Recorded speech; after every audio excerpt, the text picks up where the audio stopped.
Clean air, pure water, and fertile soil are essential to human life. And yet, environmental degradation is a bitter reality that we face today. Only a willful blindness, worse than any proverbial ostrich's head in the sand, can ignore the facts.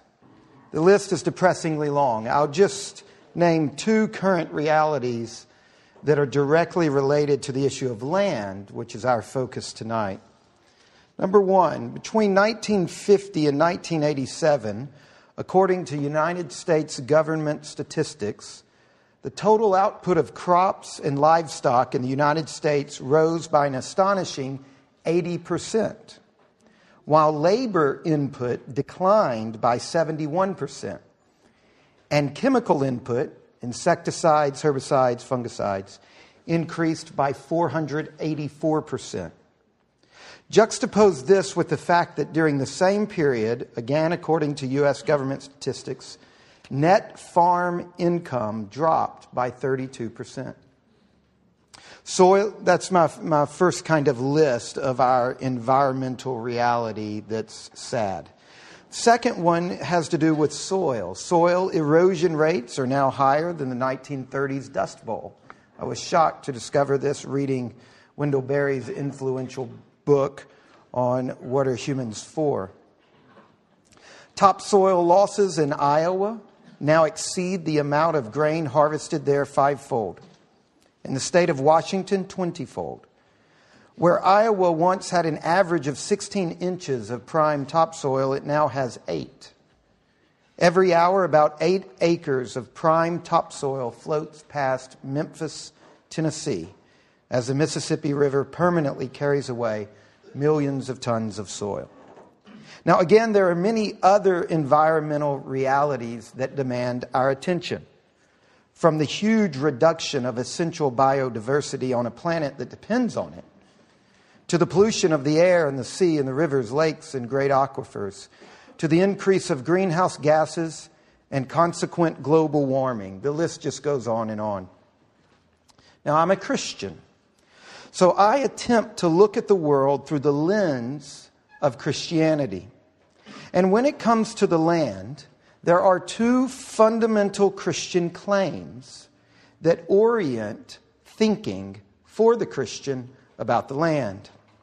First of all, Christianity claims that there is a single God, and the God is the Creator God who owns all things, including the land.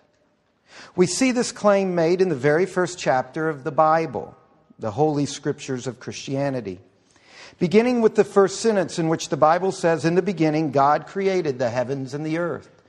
Now, in the language of the day, in the literature of the day in which this was written, that's a poetic technique called a marasmus, where you pick two terms of extreme, mountains and valleys. Like me saying to my wife, "I love you day and night," means I love you all the time.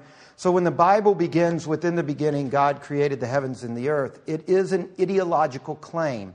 It's a claim that in contrast to the other gods, this God made all things.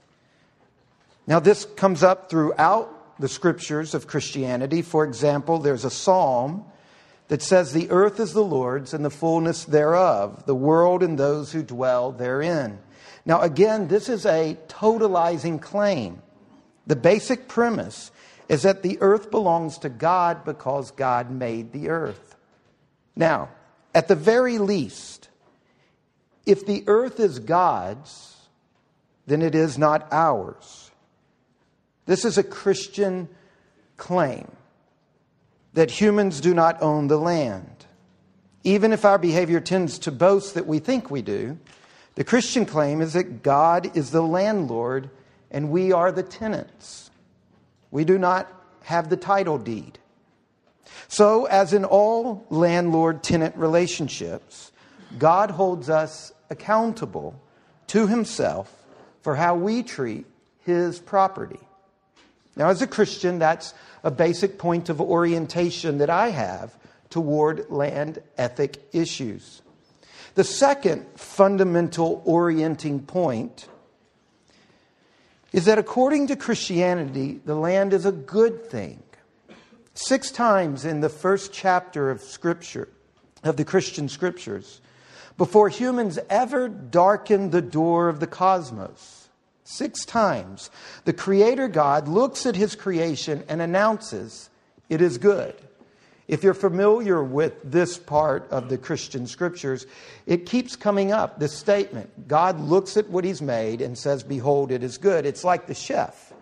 After each course that he brings out, he stops and can't help but comment on how good it is. And then there's ultimately a 7th time after he creates humans, and it's kind of like the pièce de résistance, where the chef kisses his fingers and just delights in what he's done.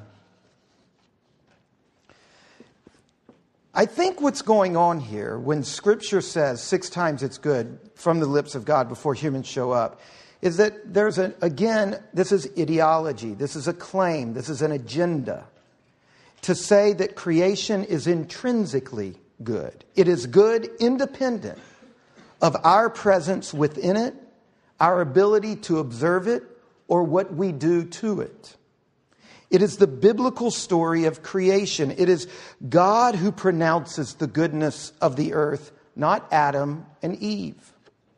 So its goodness precedes humans, both theologically and chronologically. The land has intrinsic value. It is not just a matter of the value we assign to it, which is a rather recent phenomenon in civilization. In fact, the Bible is very careful to avoid the assumption we find in some today that the earth exists solely for our use and enjoyment, this kind of brute utilitarian approach. Take, for example, an influential psalm in the Bible, Psalm 104. It's this amazing meditation on the value of the stork for the stork's sake. Independent, it has significance. It also celebrates the rock badger, having independent significance, and the list goes on. Goats, for example. The point being made by the author of the psalm is that God has interest in badgers and wild goats and storks for their own sake. He has interest in trees and mountains and rock cairns for who they are, independent of what they can do for humanity. Man's work is significant, but so is the lion's work or the pig's work. Ships doing commerce on the high seas in Psalm 104 has significance, but so does the sea turtle trailing behind them. When it comes to the Christian perspective, these 2 facts, the earth belongs to God, the Creator God, and that the land is good, these 2 facts form the foundation for all reflection on land ethics. And faced now, as we are, with the horrific facts of the suffering of the earth itself, we must turn our face toward creation. In Genesis 1 and 2, there are 3 primary characters: God, humans, and the creation. Creation isn't the stage upon which the human plays out its role, but humanity is an agent in and of itself within this trialectic. So as we turn our face toward creation, we must address the land crisis. And when we do, I believe that we will come into direct conflict with the idols of our age. We will come into direct conflict, for example, with a major contributor to environmental destruction, which is global capitalism's insatiable demand for more. The greed for minerals and oil at any cost. The greed for market domination through practices that produce the goods at the least cost to the exploiter and the maximum cost to the land and the people being exploited. To heal the land, we must be prepared to face up to the forces of greed and economic power. We must be prepared to confront vested interest and political machinations. We must be willing to walk the long, hard road of a struggle for justice and compassion. Now, and to do this, for some of us, not for all of us, but for some of us, the real issue is our lifestyle. We need to recover a sense of enough. A sense of abundance can arise only if we have a sense of enough. Abundance is not connected to amount. It's connected to an attitude of enough. Developing a way of life that is content with enough and that demonstrates this contentment by a conscious acceptance of a level of consumption that doesn't have to increase every year. Now, I must add this caveat. The appeal to alter our lifestyle is not a matter of urging us to make painful sacrifices for the sake of others. There's a place for that.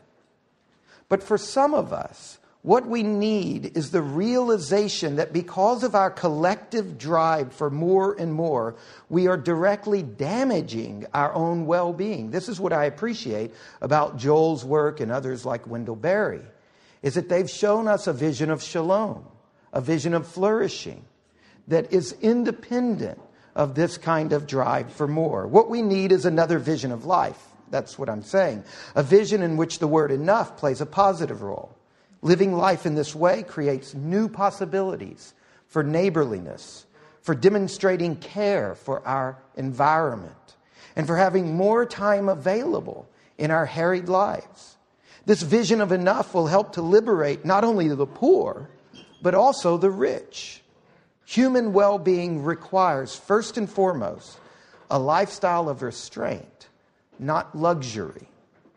Now, it's my pleasure to wrap my part up and to hand this over to Joel. In his work and in the work of others, like I've mentioned Wendell Berry, I've learned that monocultural and aggressive farming practices, the kind of practices that put my grandfather out of business as a small farmer in the 1950s, I've learned through Joel's work that sustainable, diversified forms of agriculture and culture can coexist. Forms that preserve rural ecosystem and communities that remain relatively immune to the debilitating fluctuations of price and interest rates. So with that being said, Joel, thanks so much for coming tonight. Let's give Joel a hand. Well, it's a pleasure to see such a good turnout tonight. I think it's a tribute to the organizers and Aubrey and the whole group here. Thank you all for coming out tonight. This is a topic that I'm talking about more and more. I as a organic. I hate to use. Well, I can't use it. I'm like licensed to use that word organic, so I got to be careful about using it. But most of my life, as I've been talking to sustainable ag, foodie, organic type groups, being a Christian in those groups has often been a little bit problematic. I remember very well about 30 years ago, an Amish guy and I would go to the Virginia Biological Farming Association meetings all the time, and of course, you know, the current sustainable ag movement very much grew out of the Mother Earth, back to the land, hippie, beaded, bearded, braless, Woodstock, Nirvana, cosmic worship movement, and so we were going out to lunch, and and here came all these, peace, hippie, dreadlock. They didn't get body piercing yet then, but he looked at me and he said, "Why is it that they're the ones that are telling the world we're fearfully and wonderfully made? Why aren't we doing that?" And that was one of those early, little epiphanies. You get these little raindrops in your head, and it was well said. And as I've gone around speaking, I do travel a lot and speak a lot, and it's been tough to have to stand up and apologize for much of the agenda of the religious right, which thinks that it's successful parenthood to send your kids off to a good enough college to get a good enough education, to go work for Monsanto so you can earn enough money to put mom and dad in a nursing home when they get older. And I think that that's a problem. And I think that we have squandered in a religious right community, we who should have been the repository, the defender, the apologist for that we are fearfully and wonderfully made, and extolling our Creator as opposed to the creation, worshiping the Creator rather than the creation. We have let our responsibilities down in the greater community. Probably the largest epiphany I had on this was when I was asked to speak at UC Berkeley in California to the journalist grad school there. And I went and I spoke, and when I got done, I had a room full of people, standing room. They were sitting down on the stage in front of me, and I did my normal, I'm a literal creationist, and I did my pro-life thing. I went right on through, UC Berkeley. That's okay. And I got done, and they just erupted in a standing ovation. When I got done, the two professors who had me there, we went out for ice cream after it was all done. Well, as soon as we got outside the building, they just stopped and confronted me there in the sidewalk under a street lamp there in San Francisco. Well, Berkeley. They wouldn't like you saying it's San Francisco. It's kind of one big, megalopolis there. Anyway, and they said, we were scared to death for you. I said, scared? Why? They said, well, because we knew some of the things that you were going to say. And the UC Berkeley campus is well known for developing a disapproving hiss for guest lecturers who come and say things that the students disapprove of. This is a badge of honor in the student body. That sounds like a snake, I guess. This is very courteous, of course, but the students have perfected this over the years, ever since the Vietnam era, and they now do it. And they said, we've been here now combined 30 years between us, and we have never once heard a lecture at UC Berkeley in which the speaker used the word God respectfully. Now, you can use it, you can swear if you want to, that's fine. Okay, that's acceptable practice. But if you use it respectfully, they said, we have never heard one use it respectfully and not be hissed. Not only was I not hissed, they gave me a standing ovation. What's going on here? What's going on is that for the first time, I think a lot of those students heard somebody from the religious right who was trying to be consistent. They get very tired of people talking about sanctity of life and then taking their grandchildren by McDonald's for a Happy Meal on their way home. See, you know how we're real sensitive about the hypocrisy of those people out there, does it ever bother you that that people can get all fired up about saving the baby whales and hugging the tree, but have not a qualm at all about ripping a thinking, moving, wiggling, hearing human baby out of its mother's womb?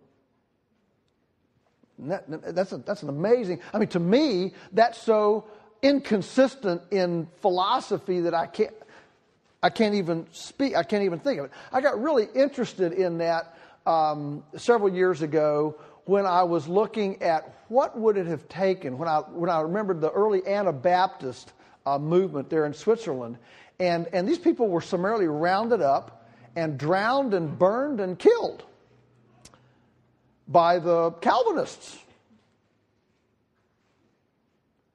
by people that Protestants revere. How can this be? And it's dawned, what would it take for a neighbor to do something that was so terrible to me that I would want to go over and kill them? And I think it's important to look at these things. What is it? Why would we say, well, I'm going to go deal with sanctity of life and pro-life issues and respect for life, and then go to Happy Meals? I can tell you, traveling the world and talking to environmentalists and foodies and those kind of people, they out there, I can tell you that for them to stop off for a Happy Meal on your way to a Sanctity of Life rally is the same level of philosophical hypocrisy for them as we say when we say, well, here you are, you're out there, you're putting your life in danger to save a baby whale or to hug a tree, and you don't even care about human babies? You know. Same level of hypocrisy. So where are we? So how do we then as Christians in the faith community, how do we move out of this? How do we get, where we ought to be? And recapture what I would call this high road, the moral high road. So I've got several things to share. First of all, what is a landscape ethic that is godly? See, there's a big problem that we're all suffering in our culture, and that is this old idea of duality. And Aubrey discussed it very well, that land is good. But we have this old Augustinian view of duality where all physical is bad and spirit is good. And, physical is fallen, the Garden of Eden, and physical is all cursed and bad, and spiritual is good. And the fact that God said the land is good, and He even promised, He gave the Israelites a gift of good land way after the fall. I don't believe that. Now, I believe physical is fallen, that's true. But this idea that all physical is bad and spiritual is good, I think makes us not appreciate that the physical was created, may I say this, as an object lesson, as a visceral object lesson of visible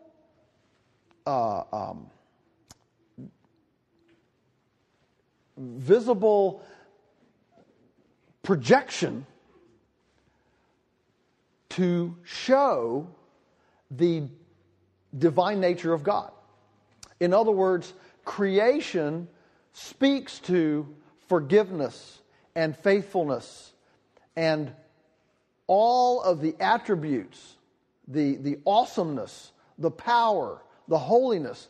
The physical creation speaks to all the attributes of God in a visceral, physical way. If we were all just out here, disembodied spirits, in this good ethereal world of just disembodied spirituality, we'd become the proverbial too heavenly minded to be of any earthly good.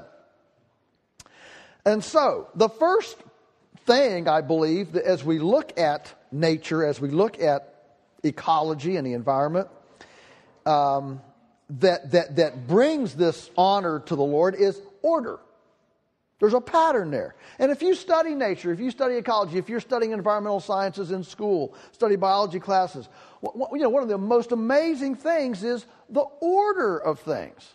Whether it's the order in which a seed develops into a plant, or the order in which a baby develops into a person, or the order in which the lion takes down the Cape buffalo, or the tiger takes down the wildebeest, and there's a symbiosis and a synergism and a pattern in nature. It's relationally complex.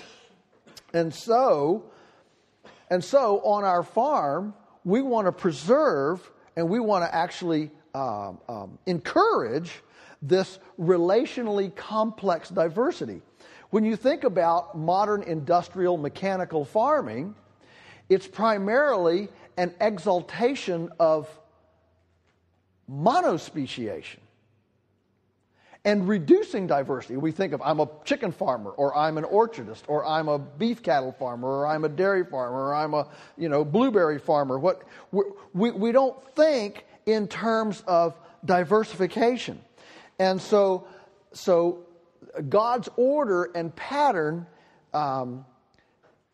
is for this kind of complexity to occur. And as we simplify, and monospeciate a farm down to where it only grows peppers, or only grows chickens, or only grows cows, or whatever, what happens is we reduce that order and that pattern, the symbiosis and synergism that occurs with natural diversity. Now, the other thing is that all of these animals and plants have a habitat that fully respects their unique niche within that diversity. And that's why on our farm we say we want to preserve the pigness of the pig. Not because we worship pigs, but because there is a niche for the pig to occupy. The pig is not there so you can cut off his tail and cram him on a slatted floor above a slurry lagoon with 10,000 other cellmates to just grow it faster, fatter, bigger, cheaper. That's our U.S. duh mantra. In this U.S. duh, got it? Okay. Mantra in this country is, how can we grow it faster, fatter, bigger, cheaper? And so in our Greco-Roman Western linear reductionist, compartmentalized, fragmented, disconnected, parts-oriented, individualized, all about me kind of thinking, we don't recognize the innate value or reverence the pigness of the pig. There's a reason why an elephant is the size an elephant is, and a mouse is the size that a mouse is. A mouse the size of an elephant wouldn't be a very successful mouse. I mean, think of the size trap you'd have to have. Did I hit that, or did it just get tired? Okay. Where was I? And an elephant the size of a mouse wouldn't be a very successful elephant, would it? Couldn't raise a circus tent very well. The point is that things are the way they are because of a design. That's the point. Because of a design, because of a pattern. And so when the U.S. started taking farmers like me out for free steak dinners for 30 years to teach us this new scientific basis of feeding cows, which is we grind up dead cows, we cook it down, and we feed it back to cows. We didn't participate in that, not because we hated the USDA or because we didn't like science or because we were not progressive minded or any of those kinds of things. We didn't partake of that because we could not find a pattern, a template, an order in nature in which herbivores eat carrion. And so it was that pattern that created an ethical boundary, an ethical template around innovative, amoral creativity. See, we humans, we're made in the image of God, right? We're pretty clever. I mean, I don't know about you, I'm pretty clever. I mean, we're pretty clever right here, right? And we can innovate things, and we can create things that we can't spiritually, morally, or physically metabolize. Dad used to call this overrunning our headlights. We can do that.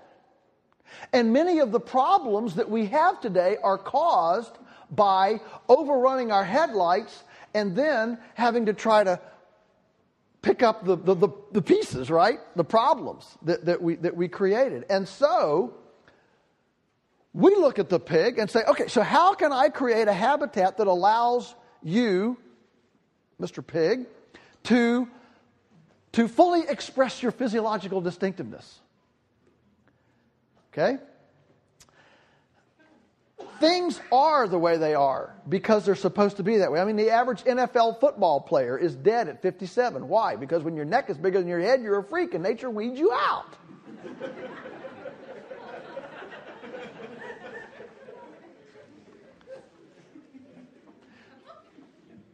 Our culture, see, does not ask in any of its research projects. I challenge anyone to go to any land-grant university from Virginia Tech to anywhere else in the country and see if you can find a research project in which anybody is trying to answer the question, how do we make X, pig, chicken, tomato, whatever, happy? It's all viewed mechanically. They take a mechanistic view of life as if it's just a part of a bunch of interchangeable widgets, so that life, instead of being more than the sum of its parts, is simply an inanimate pile of protoplasmic structure to be manipulated however cleverly amoral hubris can imagine to manipulate it. That's a mouthful. I've practiced it. And I would suggest to you that when a culture views its life from that kind of manipulative, arrogant, egocentric paradigm, it will view its citizens the same way. And it will view other cultures the same way. So it is how we respect and honor the pigness of the pig. It's how we respect and honor the least of these that creates a foundation of morality in which we can hang the importance of respecting and honoring the greatest of these. We cannot have a civilization that respects and honors the Thomas of Tom and the Mariness of Mary and relishes carving out niches of opportunity for people diversity if we don't relish carving out places of opportunity for the least of these. Does that make sense? So it does matter. That's the point. It does matter. And it's how we respect and honor the life of the animal or plant that creates sacredness to its sacrifice that is necessary to give us life. You know, when you take that carrot and you chomp down on it and you take its life, that carrot, you know, and your saliva and your teeth and you're crunching it and you're mashing it up and the carrot dies, okay, in your mouth. And you swallow it. And it immediately gets surrounded, are you ready for this? By 3 trillion beings. You know, they get off their coffee breaks and they get out of their Starbucks and they, you know, get off of their school board meetings and they surround these carrot bits. And they eat it up. And they transfer it into material that can come into your bloodstream and become flesh of your flesh and bone of your bones. And this community of beings actually interacts with the community of beings in the soil. You know, every double handful of healthy soil holds more bacterial beings, fungi and earthworms and actinomycetes and gibberellins and everything else. More beings than there are people on the face of the earth. You know, if you look in a soil in an electron microscope, look through your microscope, electron microscope, and you look in there, and at 6 o'clock, here comes a kind of, you know, a four-legged bloop, bloop, bloop, bloop thing, you know, and he kind of walks like a cow-looking thing, you know, and he's slobber, you know, he's got mandibles, and he's grazing on little cilia and stuff out there. And he's an amazing little looking critter. You know, kind of an aqueous, you know, walking around in this swamp of stuff. And all of a sudden, from 2 o'clock, comes running in a 6-legged narwhal-looking thing with a spear on his front. He comes running in and stabs that bloop, bloop, bloop thing, you know, in the side and sucks out all of his juices, desiccates him right there on sight. and you're sitting there, wow, you're startled by this. This thing's got funny. All right, and then before you can recuperate yourself, here from 10 o'clock into the sphere, you're looking at an electron microscope, into the sphere comes a 12-legged centipede-looking thing with scissors on the front of his head, and he comes up and the bloop thing, he's kind of tipping toward fissures, and here comes this big centipede, and he clucks his head right off with his scissors and eats it right up. And you're looking in there. Folks, this is happening all the time. I mean, it makes Steven Spielberg look like child's play. But this world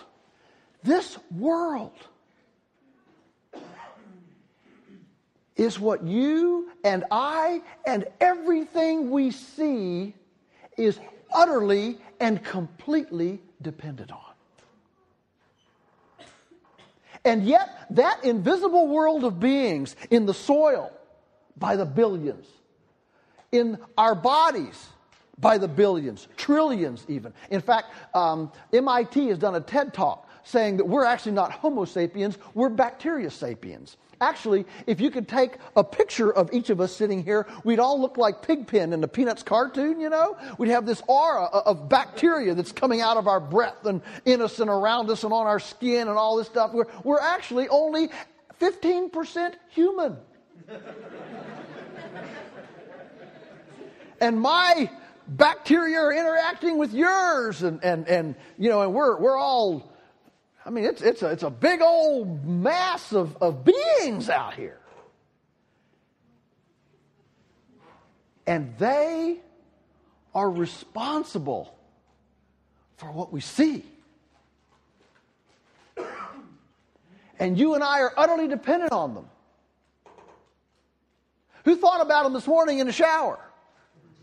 No. I mean, can you imagine writing down a business plan, going into the bank down here for a business loan, and you go in, you got this idea, entrepreneurial idea, right? Okay, we're going to make this idea. So you go into the bank to get a loan, to start the business, and the banker, he sits back there in his chair, and he looks at this thing, and he, squints at it, and he looks down at it, and all of a sudden he just starts, he looks at you, and he says, wow, this is the best business plan I've ever seen. We're going to be millionaires because I'm going to be your partner, and we're going to go, and we're going to turn this town upside down. We're going to employ people. We're going to solve the world's problems. It's the greatest thing in the world. But I've got one question for you before we do anything.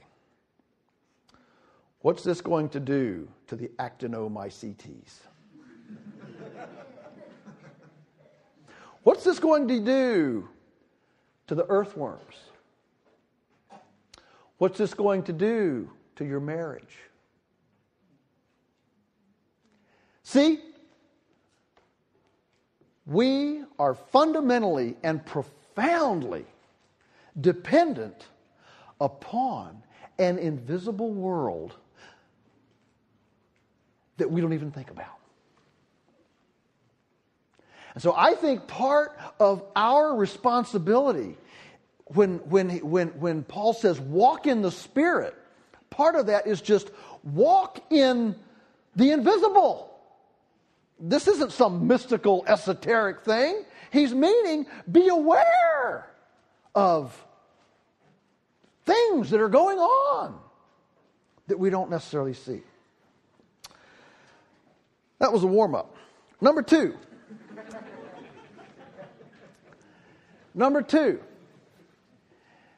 A godly landscape, healing the landscape, requires bringing forgiveness into the landscape. We do live in a fallen world. Wasn't today glorious? I mean, well, you didn't have snow. We had 6 inches of snow, and by this evening it was all half melted, and it was just a gorgeous, gorgeous day. But every day is not 70 degrees and blue sky right after precipitation. We live in a fallen world. You don't have to read the newspapers very long. We have earthquakes, volcanoes, tornadoes, hurricanes, tsunamis, drought, flood, cold, hot. So what are we here for? It really bothers me when I hear so many kind of radical environmentalists using the terminology like I'm going to go commune with nature. As if you've got to get on a backpack and shop at LL Bean and trek to the Colorados in order to commune with nature. See, my whole point of this invisible thing is we are nature. It's in us, around us. We're part of it. And this idea that we can segregate ourselves from nature and we can segregate ourselves from that responsibility is not a healthy thing. And so part of our responsibility as humans, part of our mandate is to take this wonderful redemptive capacity that we catechize and talk about and internalize in our spiritual lives and take that redemption and extend it to our physical world as an expression of God's forgiveness. So that when people drive by our farm, they look over and say, wow, there's a farm that's healing. That's different. And they drive in, and it becomes a physical expression. Our families should be so magnetic that people would look at our families and say, now there's a family that practices forgiveness. Stephen Covey in his 7 Habits of Highly Effective People, he talks about each of us has an emotional gas tank. And in our domestic relationships, we need to be putting enough equity into that. We need to be put enough gas in our family members' gas tanks that we can make a withdrawal once in a while. Because I don't know about you, sometimes I make a withdrawal. A word unfitly spoken, a thought unfitly thought, right? Sometimes we make withdrawals. And we have to have put that in there. So the landscape, it is going to have floods and tornadoes and winds and blizzards and cold and heat. So how do we build forgiveness into that landscape? How do we extend this redemption capacity into our local ecology? Well, what we do is we massage that landscape with appropriate disturbance. See, you can't have forgiveness without disturbance. In theological terms, we call that repentance. And we have a lot of people running around today think they can be forgiven without repentance. Repentance is a disturbing thing. Listen, if you want to go out and you want to turn your lawn into a garden, for example, so that you take it to a higher successional plane of productivity and activity. You don't just take carrot seeds and throw them off the back porch into the lawn and say, oh, now I've got a garden. What do? You got to take a spade and a shovel, and we've got to do some disturbance. You and your beloved get married, right? And you decide to build a house. You don't just start day one sitting in the hammock, sipping lemonade in the nice, pretty maple trees in the back lawn. How does it start? It starts with arguments over the blueprints. They say if a marriage can stand a house building, it's probably good to go. And then you finally agree on the blueprints, and guess what? The backhoe comes. Gouges into the ground, tears it up. Now you're arguing about quit tracking the clay in the car. And then you got mud and it's a mess, and you've got masons and you're sawing boards and sawdust, and it looks terrible. And finally it starts to come together. Einstein said, before you can have innovation, before you can have construction, you must first have destruction. See, before there can be forgiveness, there has to be repentance. And so, before there can be forgiveness in the landscape, there has to be appropriate massage, disturbance to move the landscape forward. I'm not a preservationist. I don't think the best thing we can do for the landscape is to annihilate humanity. A lot of people believe that. No. What we are here for is to use our intellectual capacity, our creativity, our cleverness, and extend to the landscape appropriate disturbance to move resiliency forward. What am I talking about? What I'm talking about, for example, is our animals and plants on our farms, we should be consistently creating a terrain of immunity for them. When we have a sick animal, my first thought is not, I guess I'm not using enough drugs. My first thought is, well, what did I do about the terrain, the immune system, the stress factors, and the living conditions, and the hygienic conditions, and all? What did I do that allowed that animal to be sick? If we have flood damage, my first thought is, well, what can I do that would eliminate this from happening in the future? The number one thing we can do to eliminate flooding is to build ponds and increase organic matter. What does chemical fertilizer and tillage do?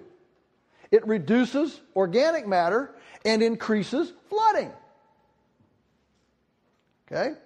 Nature builds soil with perennials and periodic disturbance. That's why the buffalo ran across the plains, chased by the predators. The disturbance of the predators mobbed up the herbivores so that they were not spread out and continuous grazing. They were mobbed up in tight groups, which completely changed the interaction of their hoof with the soil, and it changed their species complexity in diet so that they had to eat very aggressively because they were in a mob instead of spread out. The eating aggressively made them equal opportunity plant massagers, so they ate all the plants instead of just the ones they liked, and that created incredible diversity, as much we're told as 40 different plant species per acre on the native prairie, and built the soils that we are pillaging and raping today still in the Midwest and here in the Shenandoah Valley. I think it's amazing that here in the Shenandoah Valley, when Governor Spotswood sent his Knights of the Golden Horseshoe into the valley to find out what it was like, they wrote back to the governor and said, everywhere we rode in the Shenandoah Valley, we could take the grass and tie it in a knot above the horse's saddle. This was a silvopasture. There were buffalo, elk, antelope, turkey, prairie chickens, pheasants here by the boatload. It was a perennially based thing. All natural systems are perennially based, not annual based. What does our country subsidize? The 6 commodities our country subsidizes in agriculture are all annuals, not perennials. And annuals are the things that cannibalize out the soil and destroy it. And so our actual cultural policy is militating against soil development. The hydraulic cycle, the whole water cycle, depends on the soil not only having porosity, and 1 pound of organic matter holds 4 pounds of water. So if you want to turn the soil spongy, you increase organic matter. How do you do that? With perennials. That's why all the old heritage-based systems only tilled the soil about once every 5 to 7 years, because it took several years of perennial pasture in between to build the porosity back in the soil, to build the organic matter back into the soil. What happened here in Shenandoah Valley was we brought this arable, worship of annuals into the valley, and instead of sitting down and saying, now, what would be the appropriate agriculture here for the valley that would keep it this productive for the next, millennia? Instead, our ancestors brought a tillage-based economy, and as Sir Albert Howard, godfather of scientific aerobic composting, said in 1943 in his foundational book, An Agricultural Testament, he said, it is the temptation of every generation to turn what nature spent millennia building and turn it into cash. And that's exactly what our ancestors did right here in the Shenandoah Valley. They began tilling to plant grain and that, on a grand scale, lost over 150 years anywhere from 3 to 5 feet of topsoil in the valley. That's why you see rock outcroppings everywhere. Those rocks weren't here. They used to be covered up with soil. Those rocks aren't growing out of the soil. The soil is depleting around them. And so any farm that is losing soil is not a healing farm. It's not building forgiveness. Any farm that's reducing its organic matter is not a forgiving farm. If all of that time and effort, tilling and losing those soils and building the gullies that we have here in the valley, if that amount of time and energy investment over those 150 to 200 years had been spent instead building ponds up in the Alleghenies and the Blue Ridge and up in the hills and hollers all around us, today we would be flood-proof and drought-proof and would have recreated Eden. That's the truth. See, the tragedy of our time is not that we're lazy, not that we're not doing anything. We're all busy. I'm busy, you're busy. We work hard, we sweat, right? I mean, we got things to do, right? We're busy. But it's even worse than being busy is being busy about the wrong thing. It's better to do nothing than to be busy doing the wrong thing. Right? Forgiveness. All right. Number 3. Our landscape should be sun-driven.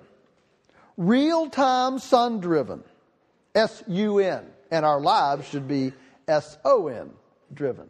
I find it fascinating that the sun, S-U-N, and the sun, S-O-N, I just think that's a wonderful parallel there. But in nature, the way nature maintains fertility is biomass, is solar, photosynthetic activity. It builds biomass. The biomass grows up, and then it is harvested or decomposed, preferably, normally by an herbivore. And that stimulates additional production, and then this whole cycle goes over again. Nature does not transport carbon. Nature keeps carbon on site. I mean, the farthest nature moves carbon is, like in a windy fall day when the leaves are falling and it blows the leaves over on a neighbor's place. That's about as much carbon dislocation as nature does. Otherwise, everything falls on site. And in fact, the way God designed it, the reason He put animals on the planet was because animals were the only way that you could defy gravity in the fertility cycle. Because fertility, minerals and all the goodies tend to flow downhill with the water, just like everything else. And it's the animals that eat on the fertile alluvial soils down around the creeks, and then the predators drive them up on the hilltop. They want to sleep up. Notice how cows always want to go up the top of the hill, right, to sleep?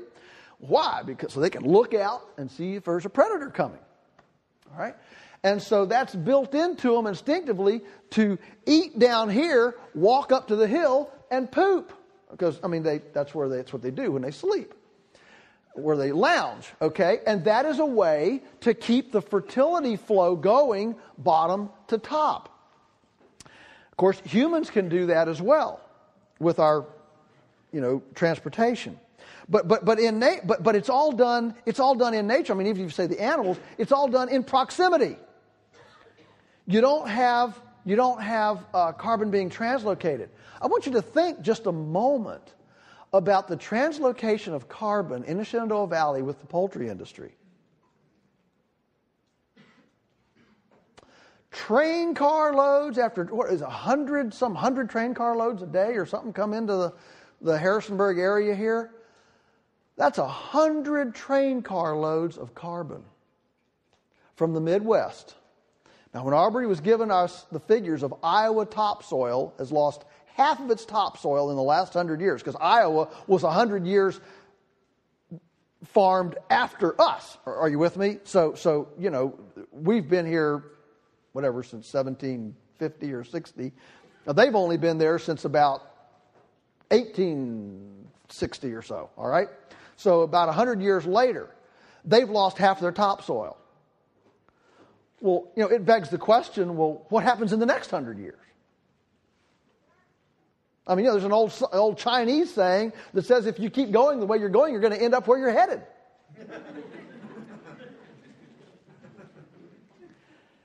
And it's an amazing thing that so many in our culture think that we're going to be so clever and so techno-glitzy, and we're going to invent, Star Trek, wonder pill breakfasts, that we're going to be the first civilization to be able to cavalierly, go into a Star Trek future on the Enterprise and release ourselves from God's ecological umbilical accounting plan. And I'm here to tell you, we're not going to do it. We're not going to do it. We're still completely and utterly dependent on the nest that God has created for us. And we are either building or desecrating that nest every day. So how we build soil is through the biomass generation on site and carbon cycling on site. Number 4, beauty. A landscape that honors God is beautiful. In fact, I will go so far as to say it is aromatically and aesthetically, sensually romantic.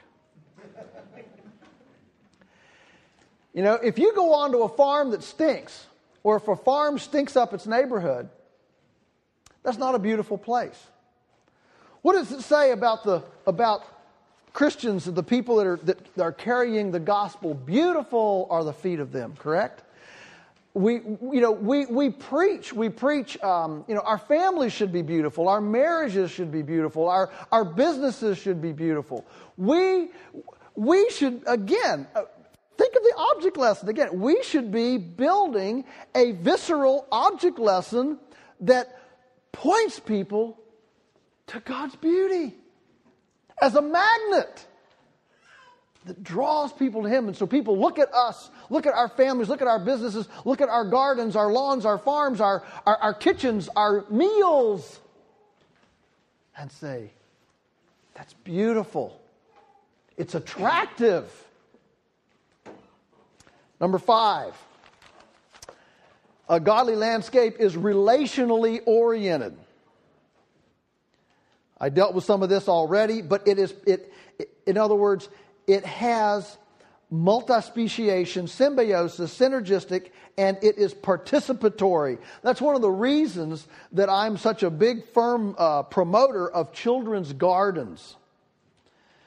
Because in all the crises of our day, from soil depletion to economic problems to obesity to sickness to type 2 diabetes to whatever, I think our biggest crisis is a crisis of participation.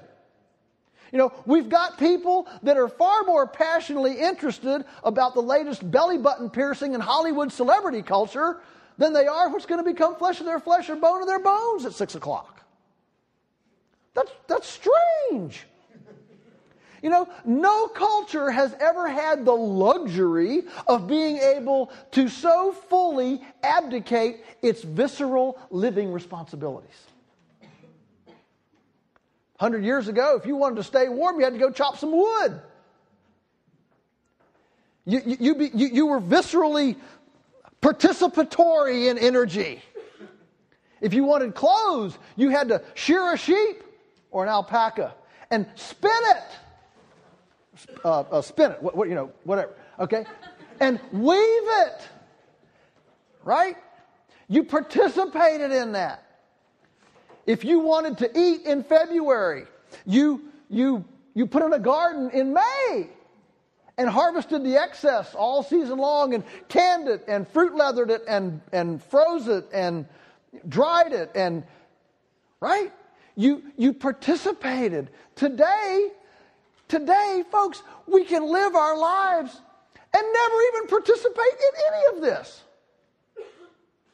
We can go day to day. We have no idea where our energy comes from. We don't know where our water comes from. We don't know where our water goes out or our poop goes out, or, we don't know where our food comes from. We don't know where the wood that was in our house came from, and the danger of this, and I'm not trying to say we need to go back to hoop skirts and horse and buggies and, wringer washers and hearth cooking, okay? I'm not saying we have to go back there. What I am saying is we have to understand we are a guinea pig civilization, an anomaly in the course of human history that has never been this able to be non-viscerally connected to its living. And that should give us pause. We've got people, reading the parables and have no clue about the good shepherd leads the sheep. Well, I don't know what a sheep, what does a sheep look like? We've got people, come out and, how do you get eggs without a rooster? Well, chickens lay eggs without a rooster. They can't hatch them, but they have them. It's like people, right? They lay eggs without people. They see the cow in the field with the horns. Oh, that must be the bull. No. The horns don't have anything to do with the bull. It's what's between his legs, But we've lost these, people, hay and straw. What's the difference between hay and straw? Nobody knows. Nobody knows what straw is. Chaff. What is it? And we've got all this wonderful stuff. The Bible is full of all of these very visceral, earthy parables and metaphors, aren't they? The hen that, Matthew, I can't read that without weeping. That the hen, when Jesus weeps over Jerusalem, says, I would gather you like a hen under her wings. And if you've never seen that, okay, that's cool. It's like kind of like an umbrella? No, it's nothing like an umbrella. Man, and she puts her wings out and she gets those little babies under her and she will die. Plenty of hens have been killed by hawks so that their little babies can live. That's the kind of protection that we get from God. And it's the visceral understanding of that makes it live. But we actually encourage almost a non-relational thing. Concentrated animal feeding operations are places that we don't want relationships with. They stink. If you got to walk through sheep dip and put on a hazmat suit to go visit your food, you might not want to eat it. Number 6, healing land is one that is people-oriented, where there are people on the place. In our culture, we now incarcerate. We have more people incarcerated in prisons, twice as many as we have farmers. And we think we're so successful, we should export this to other cultures and they should be like us. Again, this is a guinea pig. This is a trial. No culture's ever attempted this before. And I would suggest that being people-oriented, having a sense of place, knowing the land. A John Deere can't know the land like you can, as wonderful as John Deere's might be. But we've got all the emphasis in agriculture and farming today is to remove people from the land. We pat ourselves on the back. Look how few farmers we have now. Look how few people have to get in the dirt anymore. And then we wonder why our food is not fit to eat. And then we wonder why we don't have enzymes and why we're losing our soil. Which brings me to the final one, and I'm done. Local system, localization.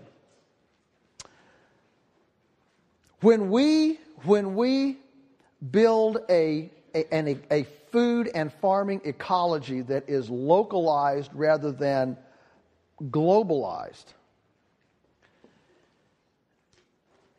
it surrounds us with not only a sense of our dependency, but it surrounds us with a sense of God's abundance.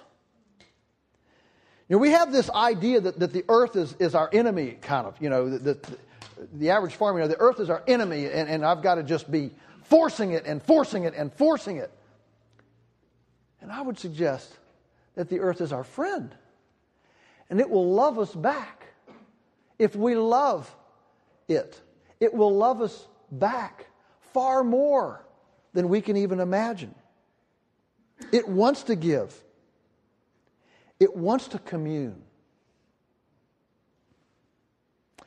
It wants to give us pleasure, which is exactly what God made it all for His own pleasure. Isn't it amazing that all the mysterious, awesome, wonderful things that we see, from jumping frogs to, you know, eyeless fish to all the amazing things, for His pleasure? Boy, God must have an amazing sense of humor, and I mean, He made me. I mean, He may have an amazing sense of humor, and just to imagine to make all this for His pleasure. What do we find pleasure in? More Chinese stuff? And I would suggest that participating in this ecological massage nest building opportunity is one of the things that allows us to touch the object lesson of God and bring our neighbors to an understanding of this sacredness of the life and death and the invisible and the visible and how we relate to it. And it's in that conversations start, that epiphanies occur, and that we bring our neighbors, our friends, we bring them into a place of worship on a moment-by-moment basis. As we participate profoundly in this thing that's so much bigger than us. And to think that we can be a redemptive hand. Maybe it's just a patio pot. Maybe it's just 2 chickens in our kitchen to eat our garbage, or a vermicomposting bed. But we can participate in this great sacrificial regeneration cycle that God has set up as a picture of His abundant grace, His sacrifice, and His redemptive hand to us. What a privilege, what a pleasure to be a part of. Thank you.